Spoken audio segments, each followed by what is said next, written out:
Hi student, आज हम exercise 1.1 में क्वेश्चन नंबर 6 कर रहे हैं। तो देखो क्वेश्चन की मीनिंग समझे क्या मिला हुआ है। एक्सरसाइज 1.1 में क्वेश्चन नंबर 6 क्या बता रहा है, एक्सप्लेन व्हाई ये नंबर दिया हुआ है एंड ये नंबर दिया हुआ है आर कॉम्पोजिट नंबर। हमें पूछ रहा है कि ये कॉम्पोजिट नंबर है, क्यों है। ये हमें दो नंबर दिए हुए हैं, एक ये और एक ये। कॉम्पोजिट नंबर है क्यों। देखो सबसे पहले आपको पता होना चाहिए कॉम्पोजिट नंबर होता क्या है। देखो अभी दो नंबर ले रहा हूं, एक समझो 5 है, दूसरा है 4।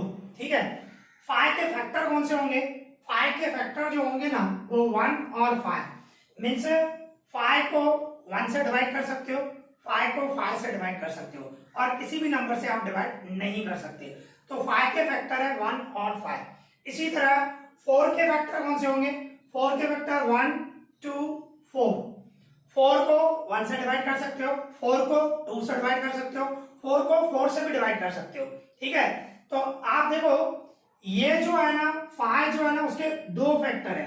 तो ऐसा नंबर जिनके सिर्फ दो ही फैक्टर हो उसको प्राइम नंबर बोलते हैं। ठीक है, तो इस तरह ऐसे बहुत सारे होते हैं 2 3 5 7 11 13, ये सब प्राइम नंबर होते हैं, ये आपको पता होना चाहिए। ठीक है, ये सिर्फ मैं समझा रहा हूँ प्राइम नंबर क्या होता है, कॉम्पोजिट नंबर क्या होता है। ठीक है, तो ये जो है ये प्राइम नंबर है, इनके फैक्टर जो है एक 1 है और दूसरा खुद जो नंबर है, जैसे कि 5 है तो 5, 13 है तो 13 का भी फैक्टर एक 1 होगा और दूसरा 13 होगा।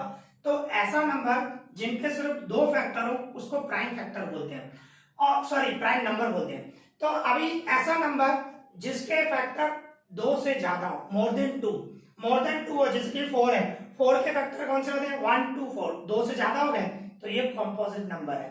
इसी तरह 6 देख लो, 10 देख लो, 8 देख लो, 12 देख लो। अभी 12 का फैक्टर निकालोगे तो 12 को कौन से होंगे 1 2 3 4 6 12। अभी आप सोचो 12 को 1 से भी डिवाइड होता है, 12 को 2 से भी डिवाइड होता है, 3 से भी, 4 से भी, 6 से भी और 12 को 12, इतने सारे। तो कहने का मतलब मोर देन 2 फैक्टर हो तो उसको बोलते हैं कॉम्पोजिट नंबर। तो हमें यही प्रूव करना है इसके जो फैक्टर है दो से ज्यादा है, इसके भी फैक्टर है दो से ज्यादा है। अगर जो दो से ज्यादा होंगे तो हम बोलेंगे कि क्या है ये कॉम्पोजिट नंबर है और हमें वही बताना है। ठीक है ना, तो देखो करते हैं। सबसे पहले मैं इसको रफ कर दूं, ये समझाना जरूरी था क्योंकि आपको नॉलेज होना चाहिए प्राइम नंबर कौन से होते हैं और कॉम्पोजिट नंबर कौन से होते हैं। ठीक है ना, अभी देखो जैसे कि हमें फर्स्ट नंबर दिया गया है 7 इंटू 11 इंटू 13 प्लस 13, बीच में प्लस की साइन है। तो आप देखो प्लस के इस साइड ये 3 नंबर है, प्लस के इस साइड 13 है, इसमें से कॉमन निकल रहा है 13 कॉमन निकल रहा है। अगर जो मैं 13 कॉमन निकालूं तो ब्रैकेट में क्या बचेगा 7 इंटू 11 और 13 तो कॉमन निकल गया, प्लस 13 भी कॉमन निकल जाते हैं यहाँ पे 1।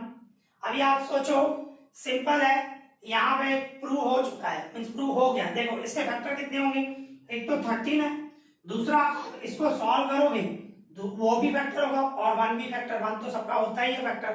तो एक 13 और एक सॉल्व करने के बाद यहाँ पे आप देखो 78 आ रहा है, 78 के तो बहुत सारे फैक्टर होते हैं। ठीक है, तो कहने का मतलब हम सॉल्व नहीं कर रहे हैं, सिर्फ इतना ही, आपको सिर्फ 13 कॉमन निकाला तो आप देखो एक 13 और दूसरा ये खुद नंबर, इसको सॉल्व करेंगे तो खुद, और एक 1, तो मोर देन 2 फैक्टर तो हो गए सिंपल। तो आपको सिर्फ यही लिखना है, means it has more than 2 factors. ठीक है ना, मोर देन 2 फैक्टर्स मतलब दो से ज्यादा तो फैक्टर आ गए उसके, मोर देन 2 फैक्टर्स, तो therefore it is composite number. तो ये क्या हुआ, ये कंपोजिट नंबर हो गया।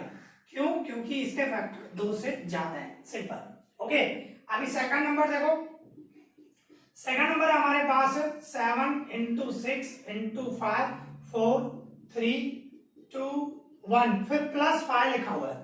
तो अभी आप देखो प्लस के इस साइड मल्टीप्लाई और प्लस के उस साइड, तो इसमें से ये 5 देखो कॉमन निकल रहा है, तो मैं 5 कॉमन निकालूंगा, 5 कॉमन निकालूं तो ब्रैकेट में क्या बचा 7 into 6 into 4 into 3 into 2 into 1, 5 common निकल गया तो 5 नहीं आएगा, और प्लस यहां से 5 कॉमन निकल गया तो क्या बचेगा 1।